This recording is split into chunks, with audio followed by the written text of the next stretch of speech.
Hey everybody, it's David McKinney with ICL 2016 Live here at Potter's Lake, and I'm here with Gaylene and Tom. And why don't you just tell us a little bit about what you're doing here? You know, what are your thoughts about Immanuel and the Immanuel Approach? Well, I was introduced to Immanuel in 2012, invited to a teaching in Oregon, and fell in love with it immediately and thought, why didn't we know this a long time ago? And came back to northern British Columbia where we live and shared it with our community. Started practicing, and Pastor Patti had said, where do you live? I could come and do a training. And I said, well, you don't know how far that is.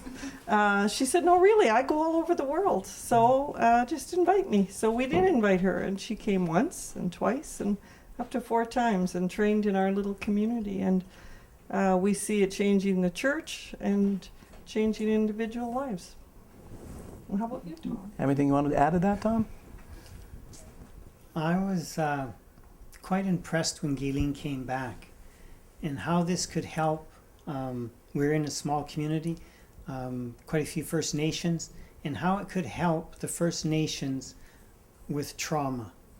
And it was always, you have prayer ministry, and then the people, you bring them into trauma, and then you leave them.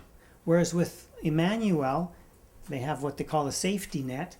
You come back and meet with Jesus. And yeah, he just came and met these people, and we saw results. You know, not down the road results happening, but we saw results right away. And that's what impressed me.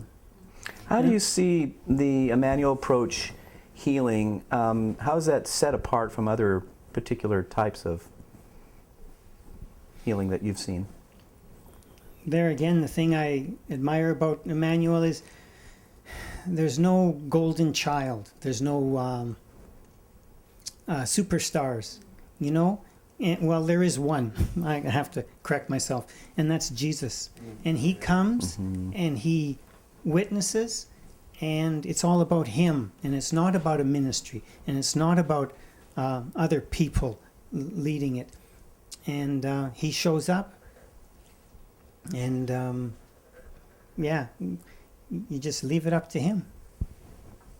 I guess the other part that I've seen, David, is that we're in an area of British Columbia, in a community where there aren't many Christians. We've since moved to Prince George. There are only a few Christian counselors.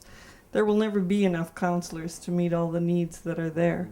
And what I was excited about is anyone could be trained to do this. You didn't need to be a counselor or a pastor. And there's an opportunity to share it out. And the other part about that is lots of the people that we'd worked with previously felt like, you know, they didn't have the education.